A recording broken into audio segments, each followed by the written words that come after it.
Welcome back, everyone, to the second day of the University Star League Finals. And today is our last day, which of course means that later tonight we get to crown our very first UniSL champion. Yesterday we had 16 players. Today we have 8 here, but later tonight there can be only 1. And if you look at the brackets, we have 5 Terrans, 2 Zergs, and 1 lone Protoss. And I have to say, it's been great to be part of this production. We have had super fun and learned so much. We had some great games, and it's been amazing, actually. And we can look at the schedule for today. It will look a lot like yesterday. We have 2 blocks, the first starting now with a round of 8. Then at 6 o'clock we will start with the semifinals, and then we have the finals. But to start everything off, I have someone with me here in the couch. Douglas from University Star League. How are you doing? I'm doing fine today, Ina. Thank you very much. Have you had any sleep? I've had some sleep. It's 3 or 4 hours per night the last couple of nights. That's enough for a champion. It's plenty. Okay. Looking back at the first day, your first event, actually, how do you feel about that? Oh, it's been an amazing journey. Yesterday we were really excited to have this, but it was also a bit of a worry. Will we be able to pull this off, to do it as large, as good as we wanted? And I'd say we managed yesterday. It was amazing. Mm-hmm. How have people received University Star League, and have you got any responses from that? Yeah, the feedback has been amazing. It's the tweets, Rakaka, somebody has written, somebody has tweeted in, and the positive feedback. We're on 7 heaven right now. So you're pumped for the next season? Oh, amazingly. So we're already looking forward. We want to expand. We want to include more schools and, yeah, make it larger. And, yeah, we're definitely looking forward. What is the next step, actually? Naturally, after you're done with this, obviously you're going to want to take a break and sleep for a week. But after that... Yeah, we're going to sleep for quite some time, actually. We're going to evaluate everything we've done. We really started from 0 when we did this. We were a gang of friends that wanted to do something, and we didn't really know what we were going into. And we started from scratch, and we're going to evaluate everything we've done and make the next season better in every way. Mm. How do you think that the idea of University Star League has changed from when you started, from scratch, and to now you're here? It's a great stage and casters and so on. Well, it's been an evolution, really, because we started saying, well, there should be a tournament for students. Let's do this kind of small tournament that probably will be enjoyed, but not. KTH locally.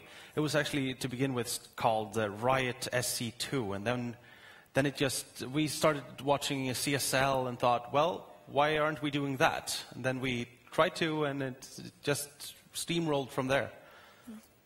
The format of these finals is that it's more like a really, really big tournament. For an example, you have a host and so on. Why did you decide on that format?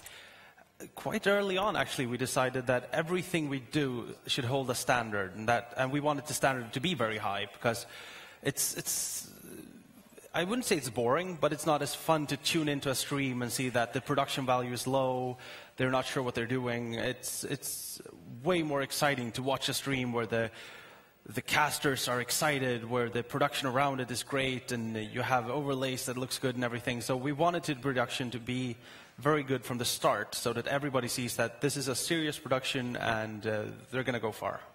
What do you feel you have learned from this first experience? What do you take on to the next project? Oh my God, so many things. Going live is easy, staying live is not, to begin with. But no, it's been everything from project organization to what's actually necessary to make an event of this size. How do you plan a tournament? How do you communicate with your players? How do you communicate with your audience? We've learned so much things in all areas, basically. It's, well, we've gone from 0 to, well, here. So it's very fun. Great. Thank you so much for joining me here. And really, this first event has been amazing. I think we should see how the casters are doing today. We're doing fine. We're doing perfect. This is Dream Duck, and by my side I have... Mr. Bad Example. Yes, the man himself, the myth, the legend. And today, stuff is really going down. We had some awesome games yesterday, a bunch we casted and a bunch that Lucky Duck and Suede casted as well.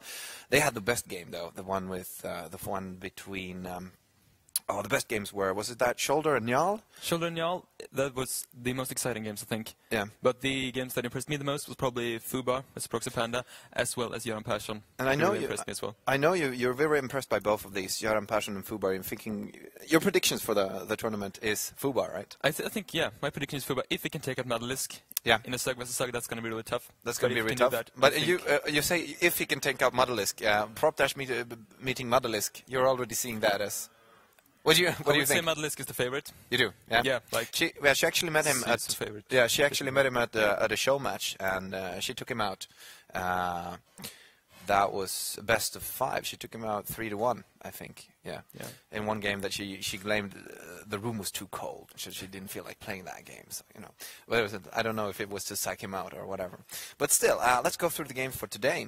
What we have is first of all a TVT in Mr. X representing 9-inch nails versus Theovide representing E-Plans Connected. TVT, and what do you think of this? That one? It's going to be really exciting. Actually, had a bit of a chat with the players before, and they have both have clear players that they are inspired by. And Mr. X's favorite player, it's Polt. Yeah. He's a huge Polt fanboy. While Theovide says that he's a big Thorstein fanboy. Right. So it's going to be really interesting to see these styles clash. Which one? Who wins out of Polt and Thorstein? Which style is better? If you just compare the styles, I would say that. Yeah, I guess Polt style has a bit of an advantage, but... You think? Yeah, but we'll know. It doesn't matter if you're a fanboy, you can still match it up and switch it up a little bit.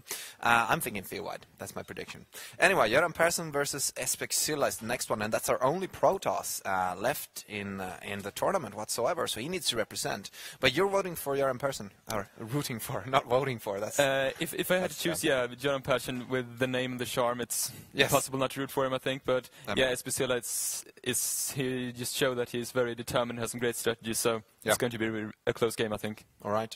So Fubar versus Njal. You're guessing Fubar. That's obvious. What do you think about Njal? Njal was pretty impressive there with his really good micro. I didn't catch all the games, but he seemed to have pretty good micro decision making, but he seemed to play very standard. Right. And I think Fubar can exploit that. I think so too. Fubar looks very, very strong this tournament. And for the last one, Prop Dash versus Madalisk. If Prop Dash, he's talked about him having a good streak here the last few days. So he's in a good mood, and when he's in a good mood, he's playing really, really well. But on the other hand, he's meeting Madalisk, and even when she has a bad day, she's really, really, really good. So what do you think? Yeah, if you compare the skill and the experience, I would think Madalisk has an advantage. Yeah. The thing is, if Prop Dash can catch Madalisk out of her comfort zone, go for something out of the ordinary, which he really did yesterday against his Protoss opponent, where he went for a big 2-base tank Banshee Marine all-in. Yeah. If he can do something similar versus Zerg, go for something unorthodox, I think that he has a chance to catch Mad off guard. Yeah, it was talked about her being not so good outside of her comfort zone, so we're going to see if she lives up to that or not.